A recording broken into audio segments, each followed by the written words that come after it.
I feel raped. That's how I feel. Raped, frightened, and sad. I will also tell you that that letter that showed up in the Times about his health, he wrote himself. You know that. Yeah. He wrote it himself.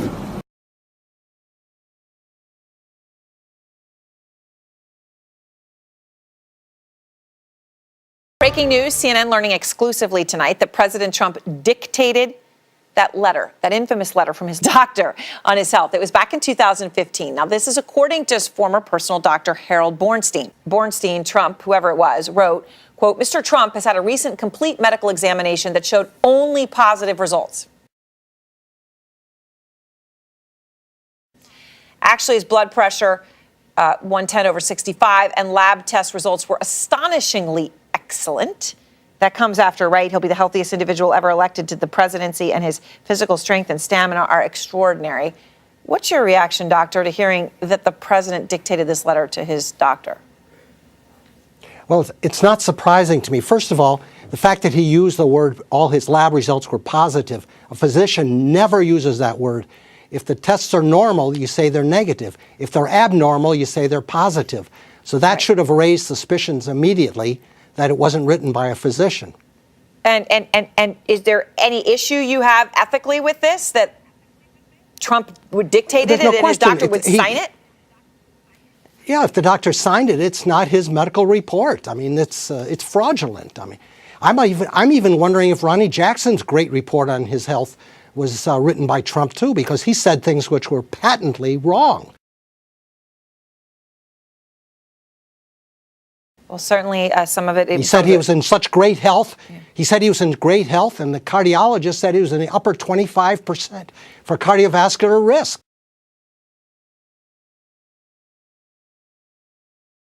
Right, which is the point Sanjay Gupta made, Frank, about that, right, with a cardiovascular disease. Look, the president exaggerates. We all know that. He loves to use words like, his extraordinary and his stamina and all this stuff. He used stamina in a tweet today, as a matter of fact. When this fits his mold, this sounds like him. Certainly. Oh, yeah. It's funny. Now it all makes sense when you hear that he dictated this. But it's another one of those examples, and a pretty crazy one, of the extent of the lengths the president will go to, to project a certain kind of image, and how little regard he has for the truth. He is, and also what a kind of shady cast of characters he gathers around him. He found a doctor willing to play so fast and loose that this guy would let Donald Trump dictate a letter about his own health, use ridiculous phrases like astonishingly excellent, right? If you use that on air, you'd be subject to ridicule for the next month, right? I would. And signed his name to it, the last laugh, in a sense, is on Donald Trump, because the same fast and loose guy who signed that letter then in February 2017, without authorization, starts talking to Larry Altman of the Times about the fact that Donald Trump takes Propecia and something for rosacea, and that's what triggered this quote-unquote raid, was this kind of panic that this completely untrustworthy individual had the storehouse of Donald Trump's medical records. Why did Keith Schiller, who was a White House employee at the time, go and take medical records from the president's personal doctor last year? As a standard operating procedure for a new president, the White House medical unit took possession of the president's medical records. It was characterized as a raid. Is that your understanding of what happened? The doctor seemed to be pretty upset about it. No, that is not my understanding. Dr. Scheiner, what is standard operating procedure? At least, what was your experience when you handed over President Obama's records? Well, to be perfectly honest, I still have President Obama's record.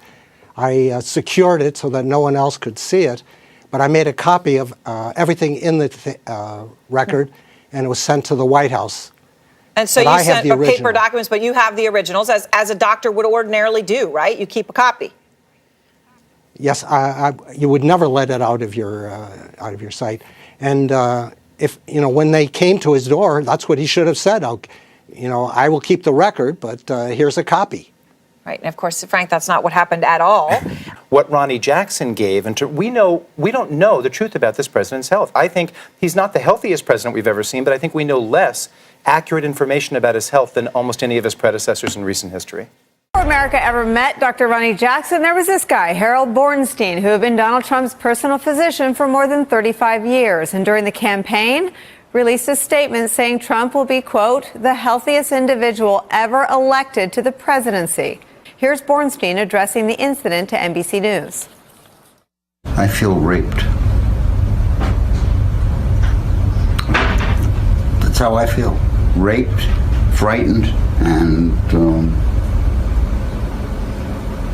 sad. I was completely surprised. The morning or two after the story about his hair ran, she said, "So you wanted to be the White House doctor? Forget it. You're out." I couldn't believe anybody was making a big deal about a drug that's to grow his hair, which seemed to be so important. And it certainly is not a breach of medical trust to tell somebody they take Propecia to grow their hair. What's the matter with that? And what exactly were they looking for? All his medical records, his pictures, anything they could find. We must have been here for 25 or 30 minutes. It created a lot of chaos. Never in 30 years had I ever talked about Donald Trump with anybody who didn't work in this facility. Never. I was very ultra careful to lock the charts and lock the labs. So Ronnie Johnson was the president's personal physician before he sort of flamed out miserably as his VA nominee, Ronnie Jackson, incapable of responding to allegations that we still don't know at this point whether they're true or not. But they pertain to his record as a physician. They included allegations of prescribing Percocet, of drugs gone missing, of drinking on the job, and of over-prescribing sleep aids and other things. Now you've got the president's doctor's office raided right after he reveals that the president took Propecia. One thing that always stuck in my mind that Ronnie Jackson had done that earned him a lot of affection from the president was to stand in that briefing room and hold court for, I believe, like 64 minutes. It happened in the 4 o'clock hour, and say that if he could, he would live to 200 years. He gave a weight that didn't seem likely based on the president's appearance, and he testified to the president's mental acuity, which we have no way of knowing the facts, but he offered up things that seemed to be a stretch. And now you've got a doctor's office that's been raided. It certainly points to an area that the president wants to keep shielded. I mean, this is all of a piece, right? All of this conduct is stuff you would expect, I guess, on a show like Billions from a character like Wags, and I think Paul's right. I mean, this is not the type of behavior we expect from the President of the United States. This is what we expect from Wags. And how about the fact that it's just another indication that laws, that boundaries, that rule of law doesn't seem to be anything that concerns him? It may not concern him, but I'll tell you what, it concerns Mueller and his team, and I'm with Paul on Rod Rosenstein, too. I had some concerns about things Rod had done, but I think he's standing for the rule of law, as are the men and women of the FBI. The president's longtime doctor, his personal physician here in New York, Dr. Harold Bornstein, tells NBC News that in February 2017, Trump's personal bodyguard and a Trump Organization lawyer showed up at his office just after 7 a.m., took all the president's medical records. In an exclusive interview with NBC News, the doctor describes this incident as a raid. What exactly were they looking for? All his medical records, his pictures, anything they could find. We must have been here for 25 or 30 minutes. It created a lot of chaos. I feel raped. That's how I feel. Raped, frightened, and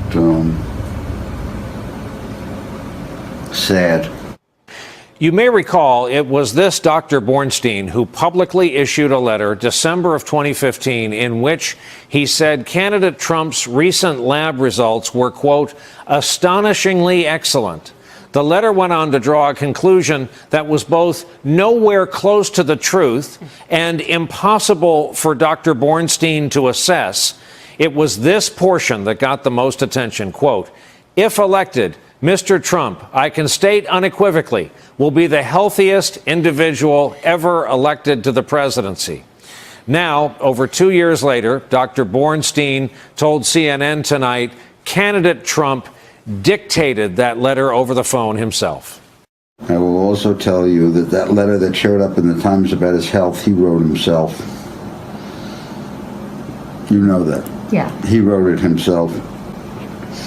And me, from where I come from, the end of it was just black humor. It wasn't meant to be a serious comment.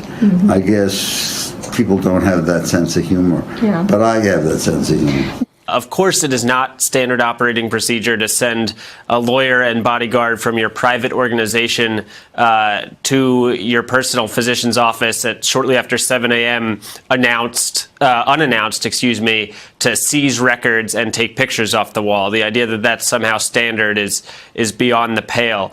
If there are any lessons to be drawn from this beyond just the bizarreness of it all, I think it is sort of the worthlessness of Donald Trump's loyalty. Here's a guy who's been his doctor for 35 years or so, and then he says something to the Times about hair growth medicine, and Trump abandons him, says, "You're out," as Bornstein said later in that interview, has his office raided, takes the records, all of that. I think if Michael Cohen is watching this, he should be aware that Donald Trump, while he demands extreme loyalty from everyone around him, is not showing that in return.